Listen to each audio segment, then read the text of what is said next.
दोस्तों, एक बंदर ने किया विधवा स्त्री को गर्भवती। यह कहानी आपको सोचने पर मजबूर कर देगी।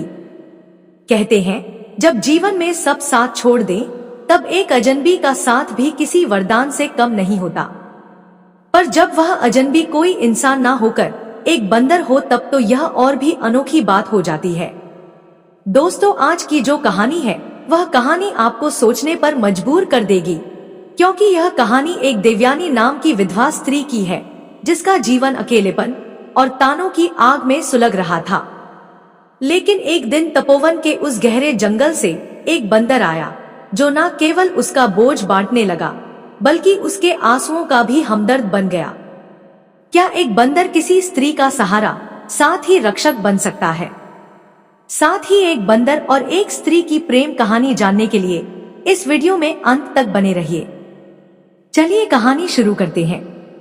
दोस्तों, रूपनगर गांव के पास ही फैला था एक रहस्यमय और गहरा जंगल तपोवन। इस घने जंगल में तरह तरह के पशु पक्षियों का बसेरा था। उन्हीं पेड़ों की छाया के नीचे जंगल के किनारे एक छोटी सी झोपड़ी थी। वहीं अकेली रहती थी एक विधवा स्त्री देवयानी। देवयानी की उम्र मुश्किल से 25 साल रही होगी। उसका चेहरा सुंदर था, पर आंखों में बसी थी एक गहरी उदासी, जो कोई भी देखता तो समझ जाता कि उसने जीवन में कुछ बड़ा खोया है। दरअसल देवयानी का पति 1 साल पहले ही एक भयंकर बीमारी के कारण दुनिया छोड़ चुका था।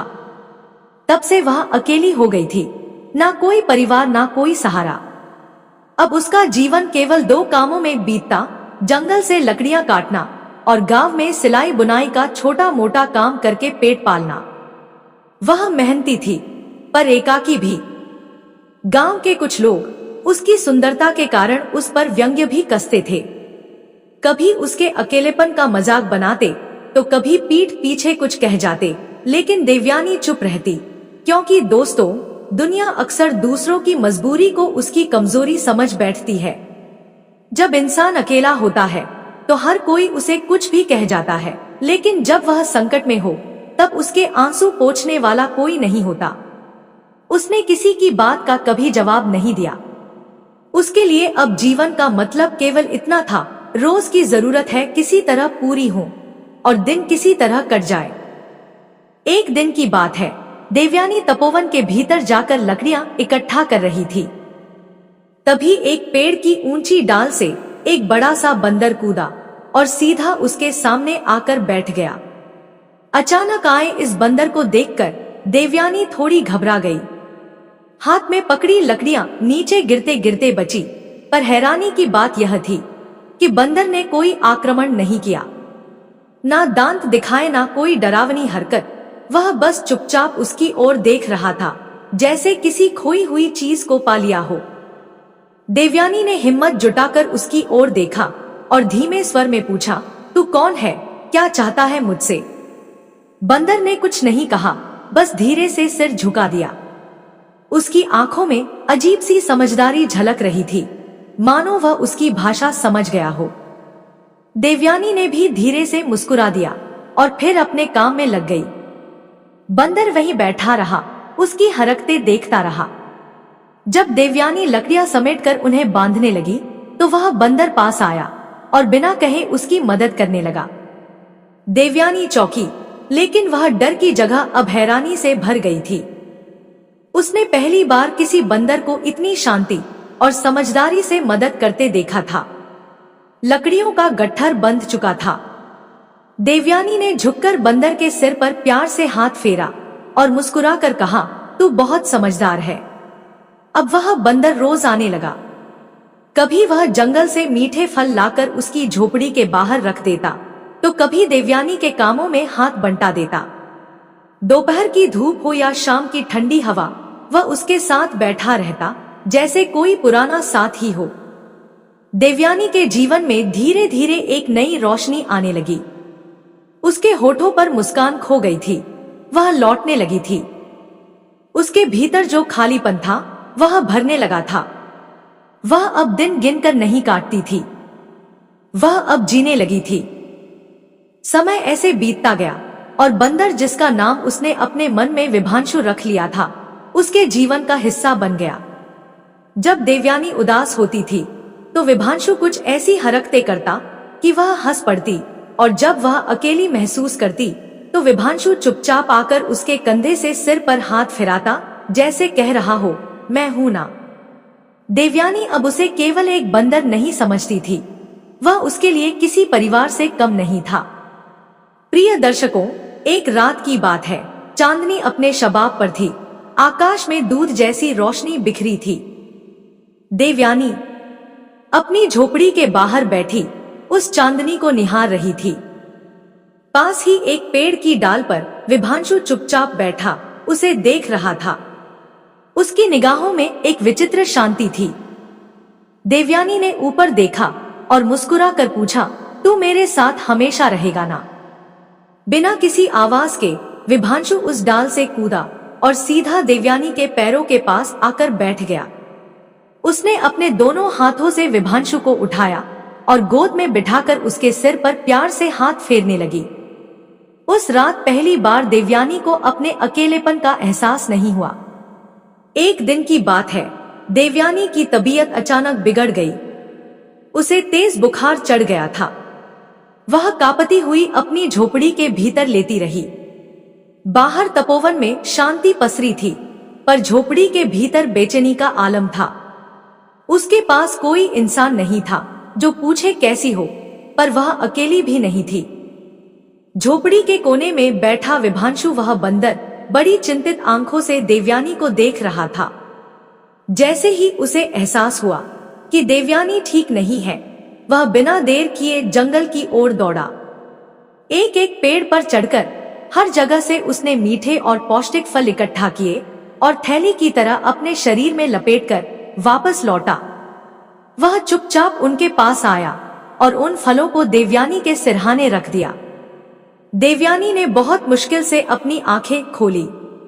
उसका चेहरा थका हुआ था, लेकिन नजरों में आश्चर्य था। धीमी आवाज में उसने पूछा, तू मेरी इतनी चिंता क्यों करता है? विभांशु बंदर ने कुछ नहीं कहा, बस उसकी आंखों में झांकने लगा। उन आंखों में शब्द नहीं थे, लेकिन एक गहरी आत्मीयता थी, ऐसी जो किसी को बताने की जरूरत नहीं होती, बस महसूस होती है न। देवयानी ने कांपते हुए उसका हाथ थामा और आंखें बंद कर ली। विभांशु सारी रात उसके पास बैठा रहा, जैसे कोई रक्षक, कोई छाया हो। कुछ दिनों बाद देवयानी की तबीयत धीरे धीरे सुधरने लगी। वह अब पहले जैसी हो चली थी, लेकिन अब एक बदलाव उसके मन में था। वह विभांशु के बिना एक पल भी नहीं रह सकती थी, जैसे उसकी दुनिया ही अब उसी के इर्द गिर्द घूमने लगी थी। उन दोनों का रिश्ता अब और गहरा हो चला था। अब वह उसे एक जानवर नहीं समझती थी, बल्कि उसका व्यवहार, उसके साथ सब कुछ उसे बताता था कि विभांशु कोई साधारण जीव नहीं है। देवयानी के दिल में यह विचार गहराने लगे थे कि शायद यह कोई पुरानी आत्मा है जो किसी अधूरी कड़ी को पूरा करने लौटी है। प्रिय मित्रों, फिर एक रात आसमान में बादल उमड़ आए। मूसलाधार बारिश हो रही थी, तेज हवाएं झोपड़ी को झकझोर रही थी। देवयानी झोपड़ी के भीतर अपने कांपते तन से सिमटी बैठी थी। उसी वक्त विभांशु आया और चुपचाप उसके पास आकर बैठ गया। बिजली की चमक ने झोपड़ी को रोशन कर दिया और उसी रोशनी में देवयानी ने देखा कि विभांशु की आंखें अजीब ढंग से चमक रही थी। वे गहरी थी, जैसे अनगिनत जन्मों का रहस्य समेटे हुए हो। देवयानी ने धीरे से उसके सिर पर हाथ फेरा और पूछा, क्या तू हमेशा मेरे साथ रहेगा? विभांशु कुछ नहीं बोला, बस धीरे से उसकी गोद में सिर रख दिया। देवयानी की आंखों से आंसू बह निकले। उसने उसे सीने से लगा लिया। उसे पहली बार जीवन में किसी का सच्चा साथ महसूस हुआ। जिस अकेलेपन से वह टूट रही थी, अब वह किसी के स्पर्श से भरने लगा था। उस रात उसे पहली बार अपने भीतर एक अन्य आत्मीयता की लहर महसूस हुई। लेकिन जैसे जैसे दिन बीतने लगे, देवयानी को अपने शरीर में कुछ अजीब बदलाव महसूस होने लगे। उसे मछलियों की गंध अच्छी लगने लगी, भूख पहले से ज्यादा लगती और कभी कभी अजीब सी थकावट उसे घेरे रहती। शुरुआत में उसने सोचा कि शायद यह किसी बीमारी का असर है, पर धीरे धीरे जब उसका शरीर बदलने लगा तो वह चिंतित हो गई। एक दिन वह रूपनगर की अनुभवी दाई गौरी माई के पास गई। गौरी ने उसकी नारी जांची, माथा देखा और चुपचाप बोली, देवयानी गर्भवती है। देवयानी यह सुनकर जैसे पत्थर की मूर्ति बन गई। उसके होंठ खुले रह गए। वह कांपती आवाज में बोली, पर यह कैसे हो सकता है? मेरा तो कोई पति ही नहीं है। गौरी माई ने उसकी आंखों में देखा और केवल इतना कहा, पर सच्चाई यही है। बेटी देवयानी उलझन में पड़ गई। उसके भीतर डर और आशंका की लहरें उठने लगी।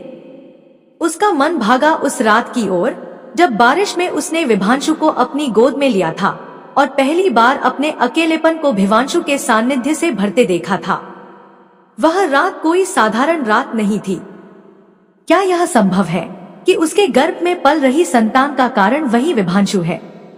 यह सोचकर देवयानी की रूह कांप गई। अब जब भी वह विभांशु को देखती, उसके मन में अजीब सी जिज्ञासा, डर और संकोच एक साथ उठते। विभांशु अब भी पहले की तरह उसी स्नेह से उसके पास आता, उसकी मदद करता, उसका साथ देता, लेकिन अब देवयानी के मन में सवालों की बरसात थी। क्या यह प्रेम है या कोई अद्भुत चमत्कार या फिर कोई अभिशाप? क्या विभांशु सचमुच एक सामान्य बंदर है या वह कोई देवता है या किसी रहस्य का प्रतीक? इन सवालों का कोई उत्तर उसके पास नहीं था। वह सिर्फ महसूस कर सकती थी एक गहरा द्वंद्व जो उसे भीतर ही भीतर तोड़ने लगा था। इन्हीं असमंजस भरे दिनों के बीच एक और मुसीबत ने सिर उठाया। रूपनगर के लोगों को अब यह खबर लग चुकी थी कि देवयानी गर्भवती है। गांव में फुसफुसाहटें शुरू हो गई। अकेली विधवा और अब गर्भवती, किसका पाप है? कोई कहता राक्षस सपनों में आया होगा। देवयानी को चारों ओर से घूरती निगाहें और ताने सुनाई देने लगे, लेकिन वह जानती थी कि उसने किसी भी पुरुष से कोई संबंध नहीं बनाया, फिर भी यह गर्भ कैसे संभव हुआ? बार बार उसका मन उसी रात पर अटक जाता था। वही बारिश की रात, वही आत्मीयता, वही शांति। क्या सच में कोई अलौकिक घटना घट चुकी थी? एक शाम देवयानी अपनी झोपड़ी के बाहर बैठी थी। सूरज की आखिरी किरण तपोवन की शाखाओं से झांक रही थी। उसका मन आज बहुत भारी था। पास ही के एक पेड़ की डाल पर विभांशु, वही बंदर, चुपचाप बैठा उसे निहार रहा था। देवयानी ने धीरे से उसकी ओर देखा और धीमे स्वर में कहा, क्या तू जानता है कि मेरे साथ क्या हो रहा है? विभांशु ने अपनी बड़ी बड़ी आंखों से उसकी ओर टकटकी लगाए देखा।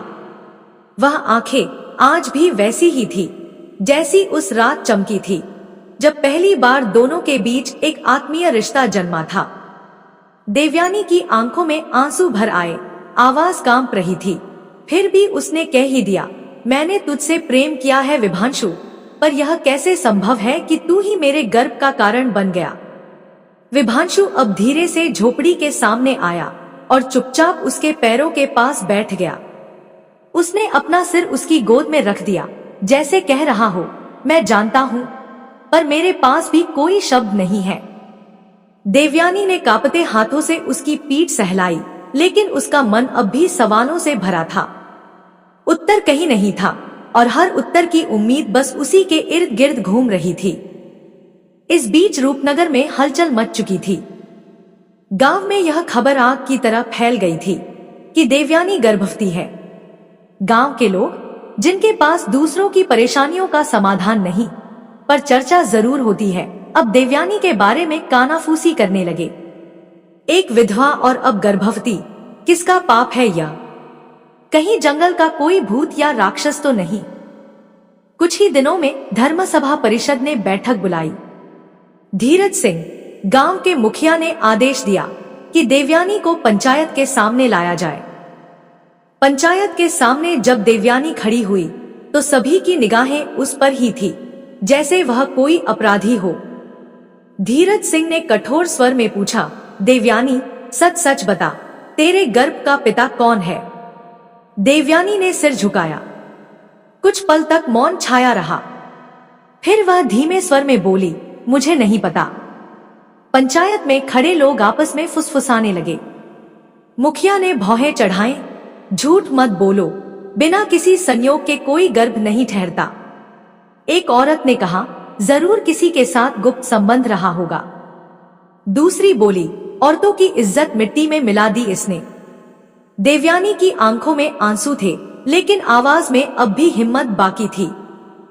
उसने कहा, मुखिया जी, मेरे जीवन में कोई पुरुष नहीं आया है, पर एक बंदर है जो हर दिन मेरे पास आता है, मेरी सहायता करता है, मेरे साथ रहता है। यह सुनते ही पंचायत में ठहाके गूंज उठे। मुखिया हंसते हुए बोला, क्या कह रही है तू कि तुझे एक बंदर से गर्भ ठहरा है? गांव वाले हंस हंस कर लोटपोट हो गए, लेकिन देवयानी के चेहरे पर गजब की गंभीरता थी। उसने कहा, मैं नहीं जानती यह कैसे हुआ, पर सच यही है कि जब से वह बंदर मेरी झोपड़ी में आया है, तभी से मेरा जीवन बदल गया है। देवयानी की बात सुनकर गांव की महिलाओं ने उससे बातचीत बंद कर दी। बच्चों को उसके पास जाने से मना कर दिया गया। वह अब गांव में अपवित्र और कलंकित मानी जाने लगी थी। उसकी झोपड़ी वीरान हो गई थी। उसकी दुनिया अब सिर्फ उसका गर्भ और उसका साया बन चुका था। देवयानी का मन अब और भी बेचैन रहने लगा था। वह रातों को जागती रहती और अपने पेट पर हाथ फेरती। उसे भीतर से उस शिशु की गति महसूस होती थी, लेकिन उसका मन अब भी डरा और असमंजस से घिरा था। एक दिन की बात है, विभांशु धीरे धीरे झोपड़ी के पास आया।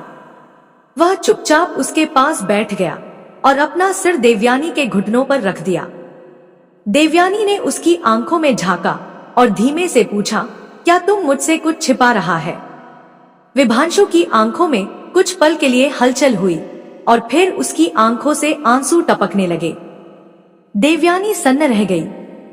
विभांशु ने धीरे से उसका हाथ पकड़ लिया। उस स्पर्श में एक गहरा अपनापन और आत्मीयता थी, लेकिन इससे पहले कि देवयानी कुछ और समझ पाती, विभांशु अचानक उठ खड़ा हुआ और बिना कुछ कहे तेजी से तपोवन की ओर भाग गया। देवयानी ने पीछे से पुकारा, विभांशु रुक, कहाँ जा रहा है? लेकिन विभांशु पलटकर नहीं देखा। वह जंगल की गहराइयों में समा गया। देवयानी वहीं बैठी रह गई, स्तब्ध, अकेली और भीतर से पूरी तरह उलझी हुई। अगले ही दिन रूपनगर में एक सिद्ध संत का आगमन हुआ। पूरे गांव में चर्चा फैल गई। लोगों ने जाकर संत को देवयानी की स्थिति बताई। महर्षि वामदेव, जो दूरदर्शी और तपस्वी थे, उन्होंने देवयानी को अपने पास बुलाया। उन्होंने उसकी आंखों में देखा और गंभीर स्वर में पूछा, तेरे गर्भ में पल रहा है वह कोई साधारण शिशु नहीं है, बता क्या इससे कोई पशु जुड़ा है? देवयानी ने सिर झुकाते हुए कहा, एक बंदर मेरे जीवन में आया था। वह मेरा सहारा बना, मेरी चिंता करता, लेकिन अब वह चला गया है। महर्षि वामदेव ने लंबी सांस ली और शांत स्वर में बोले, वह कोई साधारण बंदर नहीं था। वह एक दिव्य आत्मा था जो एक ऋषि के श्राप के कारण बंदर के रूप में जन्मा था। लेकिन जब उसने तेरे साथ प्रेम का अनुभव किया, तब उसका श्राप टूट गया। देवयानी के लिए यह सब किसी स्वप्न से कम नहीं था। देवयानी की आंखें संत की बात सुनकर हैरानी से फैल गई। उसने विस्मय से पूछा, तो क्या मेरे गर्भ में पल रही संतान कोई दिव्य संतान है? महर्षि वामदेव ने शांत भाव से सिर हिलाया, हाँ, यह कोई साधारण जन्म नहीं है। यह संतान मनुष्य और पशु के बीच जन्मे प्रेम की अद्भुत संतान है। पर याद रख, इस दिव्यता के साथ एक बड़ा संकट भी जुड़ा है। देवयानी के चेहरे पर चिंता की लकीरें खिंच गई। उसने भरे भरे स्वर में पूछा, कैसा संकट महाराज? संत ने गहरी सांस ली और गंभीर आवाज में बोले, यह संतान विशेष शक्ति लेकर जन्म लेगी, पर उसी शक्ति को पाने के लिए अंधकार की ताकतें जाग उठेगी। वे इसे नष्ट करने का प्रयास करेंगी। तुम्हें अपनी संतान की हर हाल में रक्षा करनी होगी, चाहे तो अकेले ही क्यों ना लड़ना पड़े।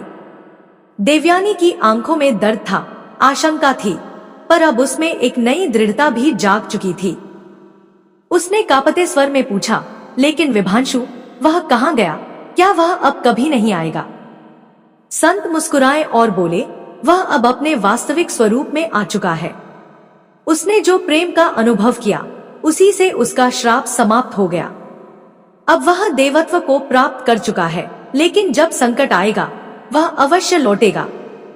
इन शब्दों ने देवयानी के मन में विश्वास का दीपक जला दिया। समय बीतता गया। देवयानी का गर्भ अब आकार लेने लगा था। गांव के लोग अब भी उसे तिरस्कार और शक की नजरों से देखते थे, पर अब देवयानी की चाल में डर नहीं, एक आंतरिक शक्ति थी। वह जानती थी कि उसे अब केवल एक मां ही नहीं, बल्कि एक रक्षक बनना है। एक दिन की बात है, देवयानी अपने पुराने कार्य में लगी थी। ताप से लकड़ियां इकट्ठा कर रही थी। जंगल में हवा शांति से बह रही थी, पर अचानक वहां एक अजीब सी आवाज गूंजी। देवयानी ने देखा, एक विशाल काला नाग उसके सामने फन फैलाए खड़ा था। उसकी आंखों में भयानक चमक थी और जीभ बार बार बाहर आ रही थी। देवयानी डर के मारे पीछे हटने लगी, पर नाग धीरे धीरे उसकी ओर सरकने लगा। उसने कांपते हुए आंखें बंद कर ली। तभी अचानक एक हवा का झोंका चला। पत्ते जोर से हिले और उसी के साथ एक तेज छलांग की आवाज आई। देवयानी ने आंखें खोली तो देखा वही विभांशु, लेकिन अब पहले जैसा नहीं था। उसकी आंखों में दिव्य तेज था। वह सीधा नाग की ओर कूदा और अपने दोनों हाथों से उसे जोर का धक्का दिया। नाग डरा हुआ पीछे हटा और फिर एक तेज आवाज के साथ अंधकार में विलीन हो गया। देवयानी की सांसें अभी भी तेज थी। वह कांपती हुई विभांशु को देखने लगी। विभांशु ने उसकी ओर देखा। उसकी आंखों में वही पुरानी आत्मीयता थी, वही गहराई, वही मुख्य प्रेम। देवयानी कुछ कहना चाहती थी, पर शब्दों की जगह सिर्फ आंसू ही निकल सके। लेकिन इससे पहले कि वह कुछ पूछ पाती, विभांशु फिर से उसी तरह जंगल की ओर भाग गया, जैसे वह सिर्फ रक्षा करने आया हो। अब देवयानी के मन में कोई संदेह नहीं बचा था कि उसका गर्भ कोई साधारण गर्भ नहीं था। वह एक दिव्य शक्ति का प्रतीक था, जो किसी बड़े उद्देश्य के लिए उसके भीतर आकार ले रही थी। विभांशु का अचानक प्रकट होना और नाग से उसकी रक्षा करना, यह सब किसी अद्भुत घटना की आहट थी। लेकिन प्रश्न अब भी जीवित थे, क्या विभांशु सच में कोई दिव्य आत्मा था? अगर वह आशा का कोई रूप था, तो फिर वह मुझे छोड़कर क्यों चला गया? और वह कौन था? क्या वह उसी अंधकार की शक्ति का दूत था जिसकी बात संत ने की थी? इन उत्तरों का ना मिलना ही देवयानी की बेचैनी का कारण बन गया था। समय बीतता गया। देवयानी का शरीर भारी हो चला था। गर्भ का समय पूरा होने को था। चलना फिरना भी मुश्किल होता जा रहा था। गांव की औरतें अब भी उससे दूरी बनाए रखती थी।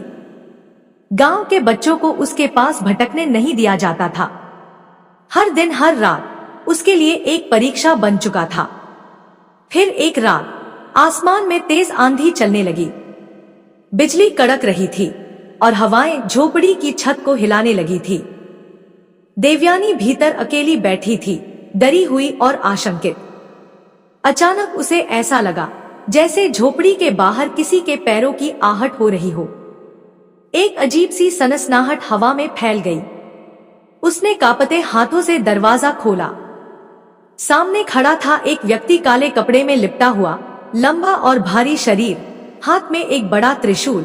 उसके चेहरे पर एक अजीब सी चमक थी, लेकिन आंखों में झलक रही थी क्रूरता की ज्वाला। देवयानी डर से कांप उठी। कौन हो तुम?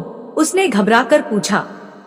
वह व्यक्ति धीरे धीरे उसकी ओर बढ़ने लगा। उसकी चाल में ठहराव था, पर इरादे में आग। उसने गर्जा कि तू जो गर्भ धारण की है, वह कोई साधारण शिशु नहीं है, वह शक्ति का प्रतीक है। मैं उसे ही लेने आया हूं। देवयानी घबरा गई। उसने 2 कदम पीछे हटते हुए फिर पूछा, कौन हो तुम? उस व्यक्ति ने एक भयानक ठहाका लगाया और बोला, मैं हूं अंधकेतु, राक्षसों का अधिपति। जिस दिव्य आत्मा ने तुझे गर्भवती किया है, वह मेरा शत्रु है। मैं उस संतान को जन्म लेने से पहले ही नष्ट कर दूंगा, क्योंकि अगर वह जन्मा तो सृष्टि का संतुलन बदल जाएगा। देवयानी कांप रही थी। उसका चेहरा भय से सफेद पड़ गया था। उसने दोनों हाथों से अपना गर्भ थाम लिया और कांपती आवाज में कहा, तू मेरी संतान को नुकसान नहीं पहुंचा सकता, यह मेरा नहीं, सृष्टि का भाग्य है। अंधकेतु ने जोर से ठहाका लगाया।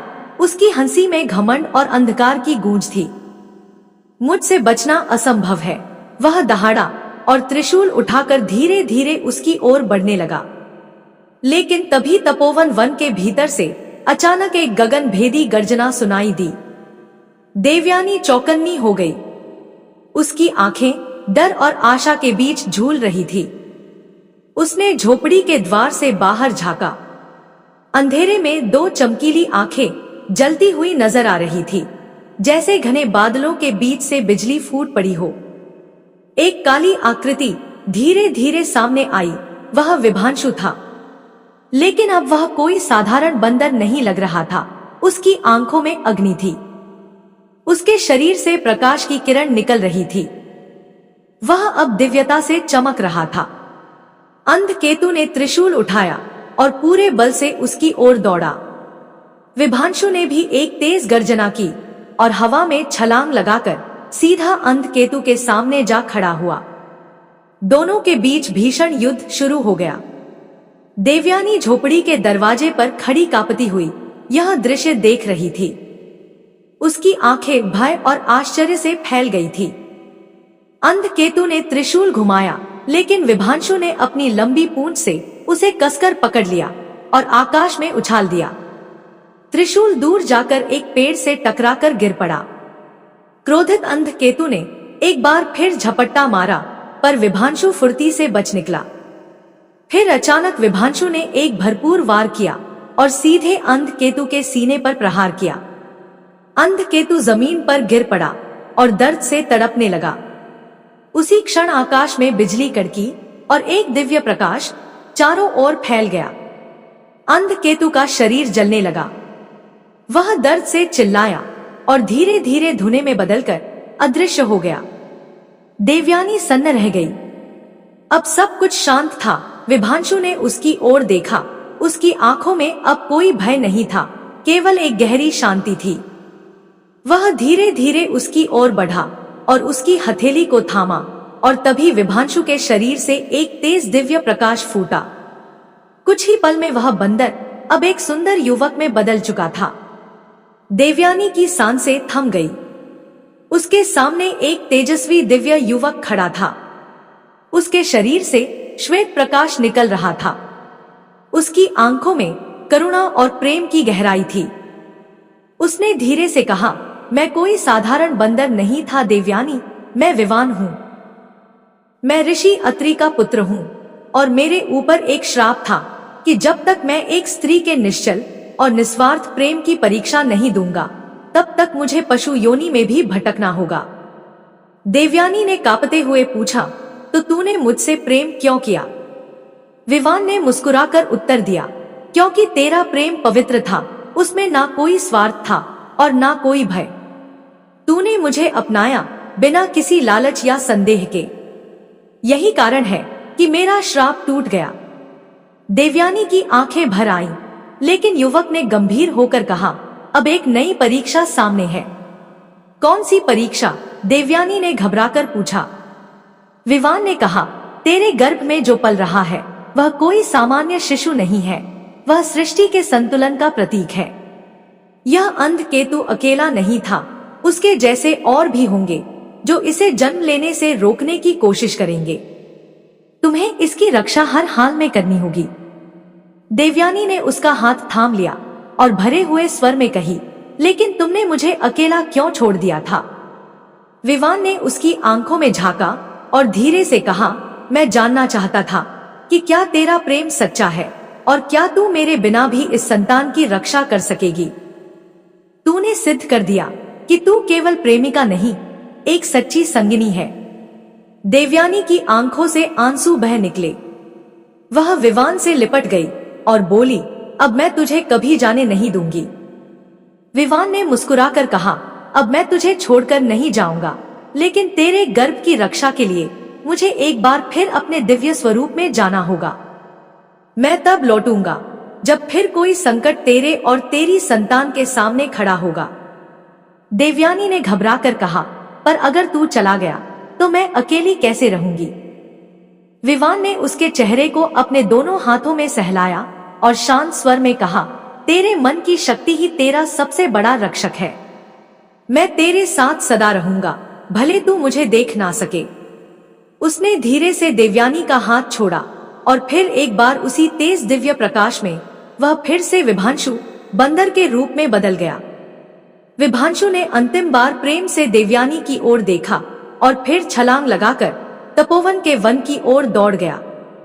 देवयानी दरवाजे पर खड़ी रही, भीगी आंखों, भरे दिल और एक नए विश्वास के साथ। उसका चेहरा आकाश की ओर था, लेकिन मन भीतर के तूफान से घिरा हुआ। उसके भीतर डर और प्रेम दोनों की हलचल थी। अब वह अच्छी तरह समझ चुकी थी कि जो संतान उसकी कोख में पल रही थी वह केवल एक माँ की उम्मीद नहीं, बल्कि सृष्टि की सुरक्षा और भविष्य का प्रतीक बन चुकी थी। गर्भ का समय तेजी से पूरा होने को था। उसके शरीर में हर दिन एक नई बेचैनी, एक नई हलचल महसूस होती थी। गांव वाले अब भी उस पर शक और तानों की नजरें गड़ाए रहते थे, लेकिन देवयानी के मन में अब कोई भय नहीं था। अब उसे पूर्ण विश्वास था कि जो बालक उसकी कोख में है उसका जन्म किसी महान उद्देश्य के लिए होने जा रहा है। एक रात जब आकाश में बादल छाए हुए थे और हवाओं में रहस्य की गंध थी, देवयानी को एक गहरा सपना आया। उसने स्वयं को एक अंधेरी गुफा में खड़ा पाया। उसके सामने एक नवजात शिशु सो रहा था। तभी एक भयंकर काला नाग फन फैलाए सरकता हुआ आया और उस शिशु को निगलने को दौड़ा। देवयानी की चीख निकलने ही वाली थी कि अचानक एक तेज सुनहरी रोशनी चमकी और उसी में एक सुनहरा बंदर प्रकट हुआ। वह नाग पर टूट पड़ा। नाग जोर से कांपता हुआ भागा और अंधेरे में विलीन हो गया। देवयानी ने उस बंदर को देखा तो उसकी आंखों के सामने वह एक तेजस्वी युवक में बदल गया। युवक ने उसकी ओर देखकर बस इतना कहा, अब समय आ गया है, तुझे अपने भाग्य का सामना करना होगा। देवयानी की नींद खुल गई। उसका दिल बेतहाशा धड़क रहा था। उसने अपनी हथेली अपने पेट पर रखी और महसूस किया शिशु की हरकतें तेज हो रही थी। उसने खुद से कहा, अब समय बहुत निकट है। अगली सुबह गांव में एक अजीब सी घबराहट फैल चुकी थी। आकाश में काले बादल छा गए थे। सूरज की रोशनी मानो कहीं छुप गई थी। पेड़ की शाखाएं जोर से हिलने लगी थी। हवा तेज चल रही थी और पक्षी घबराकर इधर उधर उड़ने लगे थे। देवयानी बाहर आई तो देखा गांव की सीमा पर एक भयावह आकृति खड़ी थी। उसकी आंखें जलते अंगारों जैसी थी। वह कोई और नहीं, अंधकेतु था। उसने दहाड़ते हुए कहा, मैं लौट आया हूं और इस बार तेरे गर्भ की संतान को मैं इस दुनिया में आने ही नहीं दूंगा। देवयानी ने उसकी आंखों में सीधे देखते हुए कहा, तू चाह कर भी मेरी संतान को नुकसान नहीं पहुंचा सकता। अंधकेतु जोर से हंसा, तू एक अकेली नारी और मैं अंधकार का स्वामी, तू मेरा क्या बिगाड़ देगी। देवयानी ने अपने पेट पर हाथ रखते हुए कहा, इस गर्भ की रक्षा कोई सामान्य शक्ति नहीं कर रही, इसके रक्षक स्वयं देव हैं। गुस्से से पागल अंधकेतु ने अपने त्रिशूल को उठाया और जोर से उसकी ओर फेंक दिया। देवयानी ने आंखें बंद कर ली, लेकिन उसी क्षण एक गर्जना गूंजी। उसने आंखें खोली तो देखा विभांशु सामने खड़ा था। उसकी आंखों से आग की ज्वाला निकल रही थी। वह बिजली की तरह उछला और हवा में त्रिशूल को पकड़ लिया। फिर उसी गति से उसे वापस अंधकेतु की ओर फेंका। त्रिशूल सीधा जाकर उसके सीने में घुस गया। अंधकेतु दर्द से चिल्लाया, पर अपनी शक्ति से त्रिशूल को निकाल लिया और फिर विभांशु पर हमला किया। विभांशु ने आकाश की ओर देखा और जोर से गर्जना की। तभी आकाश एक दिव्य प्रकाश उतारकर उसके शरीर में समा गया। वह स्वर्णिम तेज से चमकने लगा। उसके सिर पर एक दिव्य मुकुट प्रकट हुआ और उसके चारों ओर एक रोशनी का मंडल बन गया। अब तेरा अंत निश्चित है अंधकेतु, अब तू इस धरती पर नहीं रहेगा। अंधकेतु ने चीखते हुए कहा, तू मुझे नहीं मिटा सकता। विभांशु ने एक लंबी छलांग लगाई और सीधा उसके सिर पर वार किया। अंधकेतु का शरीर जलने लगा। उसने विभांशु को पकड़ने की कोशिश की, लेकिन विभांशु ने उसे हवा में उछाल दिया। तभी आकाश से एक दिव्य वज्र गिरा और सीधा अंधकेतु के शरीर पर गिरा। क्षण भर में वह धुएं में बदलकर राख हो गया। अब फिर से शांति फैल गई। विभांशु धीरे धीरे देवयानी के पास आया। आंखों में अब कोमलता और शांति थी। उसने देवयानी का हाथ थामा और कहा, अब तुझे अपने भाग्य का साक्षात्कार करना है। उसी पल देवयानी को तेज प्रसव पीड़ा हुई। वह जमीन पर बैठ गई। विभांशु ने उसके सिर पर हाथ रखा और तभी देवयानी को लगा जैसे एक दिव्य ऊर्जा उसके भीतर समा रही हो। धीरे धीरे एक मधुर उजियारा फैलने लगा और फिर एक नवजात शिशु की किलकारी गूंजी। देवयानी ने देखा, उसकी गोद में एक दिव्य बालक था। उसके मस्तक पर चमकता ओम का चिन्ह था और उसके शरीर से स्वर्णिम प्रकाश निकल रहा था। विभांशु ने उस बालक को देखा और आदर से कहा, यह संतान मानव और दिव्यता के मिलन की संतान है। यह सत्य और धर्म की पुनः स्थापना करेगा। इसकी रक्षा करना अब तेरा सबसे बड़ा धर्म है। देवयानी ने उस दिव्य बालक को अपनी गोद में भर लिया।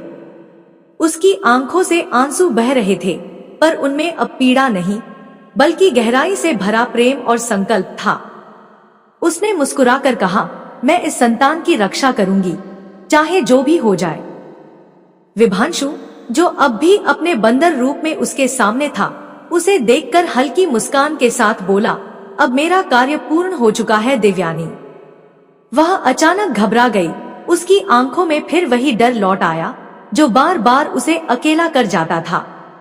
उसने कांपती आवाज में कहा, अब तू मुझे छोड़कर मत जा, मैं फिर अकेली नहीं रह सकती। विभांशु ने शांति से कहा, अब समय आ गया है कि मैं अपने वास्तविक स्वरूप में लौट जाऊं। लेकिन याद रखना, जब भी तुझे मेरी जरूरत होगी या जब भी इस बालक पर संकट आएगा, मैं वापस लौट कर आऊंगा। देवयानी की आंखों से अश्रुधारा बह निकली। उसने भर हुए स्वर में पूछा, तू कौन है जिसने मेरे जीवन को अर्थ दिया? विभांशु ने उसकी ओर प्रेम से देखा और कहा, मैं आरक्षक का पुत्र हूँ, पर अब मैं सिर्फ आशय पुत्र नहीं, तुम्हारे जीवन का रक्षक बन चुका हूँ। मैं तेरा और तेरे पुत्र का पहरेदार हूँ। जब जब अंधकार बढ़ेगा, मैं वापस आऊंगा। देवयानी ने अपने नवजात को और कसकर सीने से लगा लिया। उसने विश्वास भरे स्वर में कहा, मुझे पता है तुम मुझे कभी अकेला नहीं छोड़ेगा। विभांशु ने अंतिम बार उसकी ओर प्रेम भरी दृष्टि डाली और फिर धीरे धीरे स्वर्णिम प्रकाश में लुप्त हो गया, जैसे वह फिर किसी अन्य युग की कहानी बनने चला हो। देवयानी देर तक आकाश को देखती रही। हवा में एक नई शांति थी, एक नई शुरुआत की अनुभूति थी।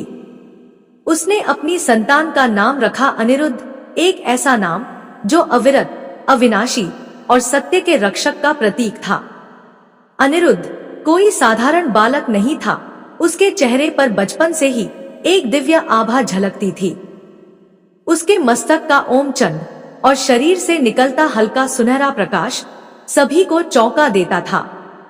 गांव के वही लोग जो कभी देवयानी को ताने मारते थे, आज उसे देवी का रूप मानने लगे थे। वे कहते, हमने किसी स्त्री में ऐसा तेज पहले कभी नहीं देखा। देवयानी ने अनिरुद्ध का पालन पोषण बहुत प्रेम और साहस के साथ किया। उसने उसे केवल मां का दुलार ही नहीं दिया, बल्कि उसे धर्म, साहस और आत्मविश्वास की सीख दी। और हर रात जब वह अपने पुत्र को सुलाती तो आकाश की ओर देखती थी और सोचती कि जिस दिन इस बालक पर कोई संकट आएगा, उस दिन मेरा विभांशु अवश्य लौटेगा। उस दिव्य बंदर का प्रेम, उसका त्याग और उसकी छाया अब देवयानी के जीवन का अभिन्न हिस्सा बन चुका था। प्रेम, त्याग और दिव्यता की यह कथा केवल देवयानी और अनिरुद्ध की नहीं थी।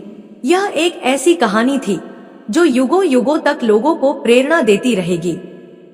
तो दोस्तों, यदि आपको यह कहानी अच्छी लगी हो तो तो वीडियो को लाइक करें और हमारे YouTube चैनल को सब्सक्राइब कर लें। यहाँ तक वीडियो देखने के लिए आपका दिल से धन्यवाद करती हूँ।